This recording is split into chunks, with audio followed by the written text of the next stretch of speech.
Gold, trusted gold buyers. మీరు తాకట్టు పెట్టిన బంగారాన్ని విడిపించి ఈ రోజు ఉన్న మార్కెట్ ధరకు కొనబడను.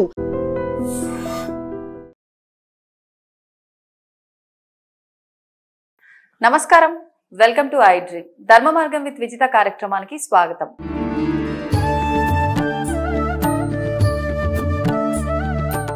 నమస్కారం గురుగారు. ఓం శ్రీ మహాగణాధిపతయే నమః. గురుగారు, యంత్రం అంటుంటాం. యంత్రం అంటే అది ఒక మనం ఆరోగ్యం బాగాలేకపోతే కట్టుకునేదని అందరికీ గుర్తొస్తుంది. అదే కాదు, రకరకాల ఇప్పుడు లక్ష్మీ నరసింహస్వామి యంత్రం అని, గణపతి యంత్రం అని, రకరకాలుగా ఏదో దిష్టి కోసం యంత్రం అని చెప్పి ఇంట్లో పెట్టుకుంటూ ఉంటారు. ఆలయం నిర్మించేటప్పుడు కూడా విగ్రహ ప్రతిష్టాపన కాకముందర యంత్రస్థాపన చేసిన తర్వాతే ఆలయ నిర్మాణము, ఈ విగ్రహ ప్రతిష్టాపన ఇవన్నీ జరుగుతాయి అంటారు. రకరకాల యంత్రాలు ఉంటాయి. నిజంగా యంత్రానికి ఎంత శక్తి లేకపోతే ఇన్ని రకాలుగా ఉపయోగిస్తున్నాము అనే ఒక ప్రశ్న కనుక వేసుకుంటే, నిజంగా అంత శక్తి ఉంది కాబట్టే ఇన్నిటికి ఉపయోగిస్తున్నాము అని మళ్ళీ మనకే ఆన్సర్ దొరుకుతుంది.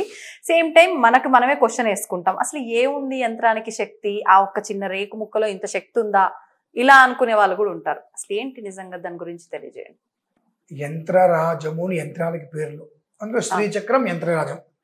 యంత్రాలు అనేక రకాలున్న వాటికి రాజం శ్రీచక్రం. ఇప్పుడు మీరు అన్నట్టుగా అనేక రకాలుగా శ్రీచక్రార్చనలు అంగుళం నుంచి 20 అంగుళాలు అట్లా ఆ మూర్తి ప్రతిష్టాన్ని బట్టి ఎంతవరకు కావాలో 12 అంగుళాల 18 అంగుళాల యంత్రం, రాగ వెండ బంగారమా చూసుకుని దాన్ని అనుసరించి యంత్ర స్థాపన చేస్తూ ఉంటాం. ఏ యంత్రాన్ని అయితే స్థాపన చేస్తామో ఆ యంత్రానికి ఆ మంత్రం అక్షర లక్ష జపం చేస్తామమ్మా.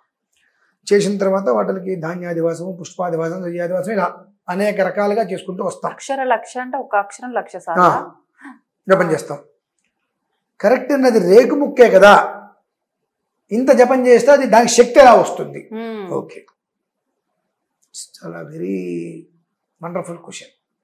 మరి ఆన్సర్ కూడా అలానే ఉండాలి కదా. ఉండాలి. మీ ఫోన్ ఉంది కదా, ఫోన్ ఎలా మీరు ఫోన్ చేస్తే వెళ్తుంది? ఎట్లా వెళ్తుంది? తరంగాలు. ఎక్కడి నుంచి వచ్చినాయి? సిగ్నల్స్ ఉంటాయి కదా, దేని ద్వారా అవి వస్తున్నాయి?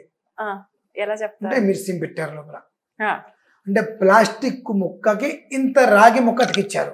అవును. ఇంత ప్లాస్టిక్ కి ఇంత రాగి ముక్క అతికిస్తే ఆ రాగి ముక్క ఫోన్లో ఇంకో రాగి దానికి అనుసంధానం అవుతుంది. ఫోన్లో మ్యాక్సిమం ఎక్కువగా రాగే వాడతారు. ఒకదానికి ఒకటి అనుసంధానం అవుతున్నాయి. దాని నుంచి శాటిలైట్కి వెళ్ళింది. ఎలా వెళ్ళిందమ్మా? దాని ద్వారా వెళ్ళకూడదు కదా మరి, ఇంత రాగి ముక్కే కదా అది. మరి అంత రాగి ముక్క ఎట్లా వెళ్ళింది? ఇంత రాగి ముక్కే ప్లాస్టిక్ అతికిచ్చినటువంటి రాగి ముక్క అక్కడి వరకు వెళ్తే లేనటువంటిది అంత ఒక యంత్రానికి ఏదైతే దానికి సంబంధించిన మంత్రం ఉంటుందో ఆ మంత్రాన్ని అక్షర లక్ష చేసి ధారాదత్తం చేసి జలాధివాసము, ధాన్యాధివాసము, దధ్యాధివాసము, క్షీరాధివాసము అంటే ఇట్లా పంచామృతాధివాసాలు దేనికి దానికి నిక్షిప్తం చేసి అన్ని లక్షల మంత్రాన్ని ధారాదత్యం చేసి సిద్ధింపజేసిన తర్వాత ఆ శక్తి దానికి ఉండకుండా ఎలా ఉంటుందమ్మా? ఓంకార మంత్ర సంయుక్తం నిత్యం ధ్యాయంతి యోగినః కామదం మోక్షదం తస్మై ఓంకారాయ నమో నమః. యంత్రం ఏదైనా సరే, అనేక రకాల యంత్రాలు ఉంటాయి. ఏ యంత్రమైనప్పటికీ కూడా వ్యాపారాభివృద్ధికో, ధనాభివృద్ధికో, ధనాకర్షణ, ఇలా రకరకాలు, ఒక్కొక్క దానికి ఒక్కొక్క యంత్రం. ఎక్కువ మంది జనాలు ఏడుస్తున్నారు. ఆ ఏడ్చేటువంటి పరిస్థితుల్లో దాని నుంచి పరిపూర్ణంగా బయటకు వచ్చి ఆదాయం నిరంతరం పెరుగుతుండాలంటే మనకు మత్స్య యంత్రం చాలా అవసరం. ఆ మత్స్య యంత్రం మనం అనుకున్నప్పుడు సమయం పడుతుంది. సమయం మాకు ఇవ్వాలి.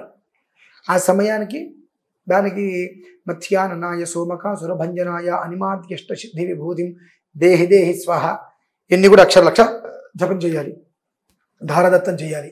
అంటే ఇది ఒక విగ్రహ ప్రతిష్ఠ సమయంలోనే కాదు, ఎవరికైనా ఏ యంత్రమైనా యంత్రానికే బలం ఉంది, విగ్రహానికి బలం ఉండదు ఎప్పుడు కూడా. యంత్రానికే బలం. ఆ యంత్రాన్ని నుంచి విగ్రహానికి వస్తుంది ప్రాణ ప్రతిష్ఠ చేసిన తర్వాత. అలా ఉంటుంది అది ఎప్పుడు కూడా.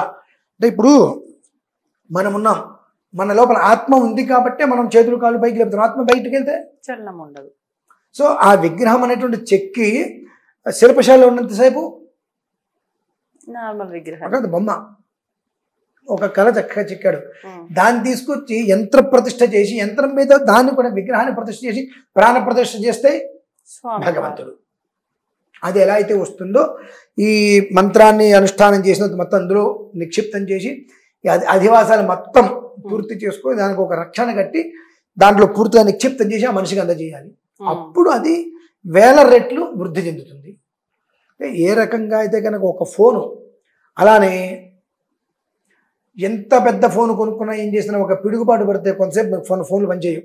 పెద్ద వర్షాలు వస్తే సిగ్నల్ ప్రాబ్లం అంటాం. మనం చేసేటువంటి ప్రక్రియలో కూడా ఇందాక మనం అనుకున్నాం గాయత్రి మంత్రం గురించి, రింగ్ టోన్స్ గురించి.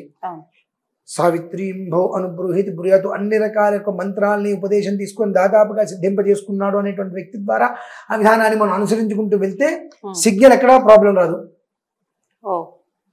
అంటే కొన్ని పని చేయట్లేవు, మేము ఇలా చేయించాము, ఇంత ఖర్చు పెట్టాము అని మాట్లాడుతూ ఉంటారు. అలాంటి వాటి దగ్గర పర్సన్ మనకు చేసిన వ్యక్తి కరెక్ట్ గా లేరేమో. మనం ఎన్నుకునే వ్యక్తి ఎందుకంటే ఫోన్కి 1,00,000 ఖర్చు పెడతాం, అదే ఒక యంత్రానికి 10,000 15,000 అంటే మా అమ్మ అని ఆలోచిస్తాం. అంత అవుతుందా అండి, రేకు ముక్కే కదండి అంటాం. ఆ రేకు ముక్కకి 5గురు 6గురును కూర్చోబెట్టి అక్షర లక్ష జపం చేయించాలిగా. అంతమంది కూర్చొని చేయాలా? మరి అక్షర లక్ష కావాలి, 8 రోజుల వ్యవధిలో అక్షర లక్ష కావాలి. అంటే అందరూ అన్ని సార్లు ఆ జపం చేస్తారా? కొంతమంది కొంతసేపు, కొంతమంది కొంతసేపు, అందరూ కలిసి ఒక 2 గంటలు 3 గంటలు కౌంటింగ్ ఒకేసారి. కౌంటింగ్ మళ్ళీ మధ్యాహ్నం కాసేపు, మళ్ళీ సాయంత్రం కాసేపు, అలా కౌంటింగ్ చేసుకుంటూ వస్తే 8 రోజుల్లో 8 లక్షలు పూర్తి కావాలి. ఇప్పుడు ఎన్ని అక్షరాలు అయితే ఉంటే అన్ని లక్షలు పూర్తి కావాలి. ఇప్పుడు 5గురు ఒకేసారి కూర్చున్నారు, మీరు ఒక 1000 నేను ఒక 1000, 5గురు 5,000 కింద లెక్కేస్తారా? 5,000 కింద లెక్క వస్తాయి.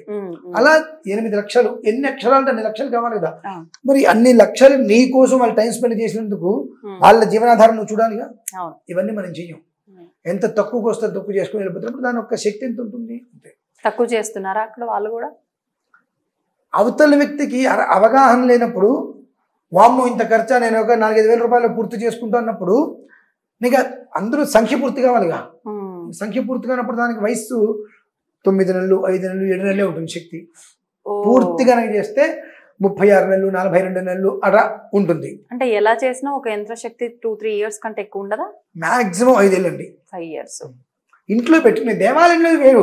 అంటే దేవాలయంలో అనునిత్యం విశేషమైన ఆరాధన జరుగుతుంది కాబట్టి అందులో ఎక్కువ ఉంటుంది.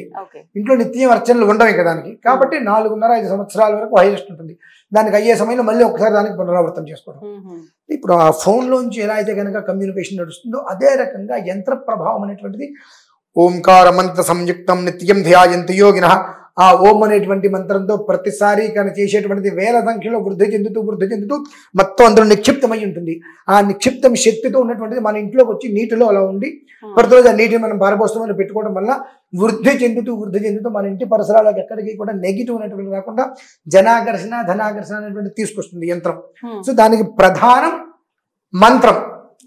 యంత్రానికి ప్రధానం మంత్రం. ఆ మంత్రం ఎంత స్థాయిలో నువ్వు చేసావో అంతటి శక్తి అది వస్తుంది. నీకు 1000 రూపాయల ఫోన్ అయినా 1,00,000 రూపాయల ఫోన్ అయినా ఆ సిమ్ పెడితేనే కరెక్ట్ అవుతుంది, లేదంటే ఉపయోగం లేదు.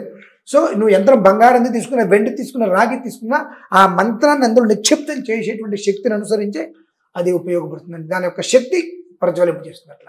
ఓకే, ధన్యవాదాలు గురుగారు.